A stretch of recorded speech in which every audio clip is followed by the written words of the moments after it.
But throughout my career, I've noticed that every time the opportunity arises to take a risk, to evolve, soon to follow is this nasty little insecurity of, I'm just going to be seen as a fraud and a failure, and everybody's going to know that it was just beginner's luck. So I started thinking more and more about this phrase, beginner's luck. But more importantly, I started thinking about myself before this specific insecurity emerged.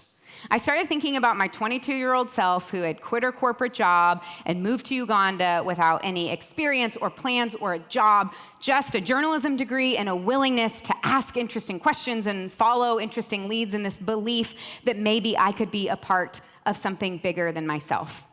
I started wondering if all of the success that I had in launching Seiko, and by the way, not without plenty of failures along the way. That factory I got locked in? I spent 2 years working on a project to launch closed-toed shoes out of that factory that ended up failing miserably. So bad, in fact, that I actually buried a pair of those shoes in my backyard, because I have come to believe that even our bad ideas deserve the dignity of being laid properly to rest. If you're curious about what a bad ideas funeral looks like, there it is. R.I.P. to those pink loafers. But anyway, that's kind of besides the point. I started wondering if the success that I did have had less to do with beginner's luck and everything to do with a little something I like to call beginner's pluck. Okay, let's talk about the word pluck. I'm not referring to the verb pluck, which is what you do to that pesky chin hair when you think no one is watching.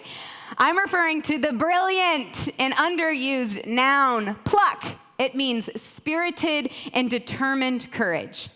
I started thinking that maybe what my younger self lacked in experience and resources and previous success, that she made up for with spirited and determined courage. Maybe she didn't succeed despite her beginner status, but perhaps it was precisely because of it.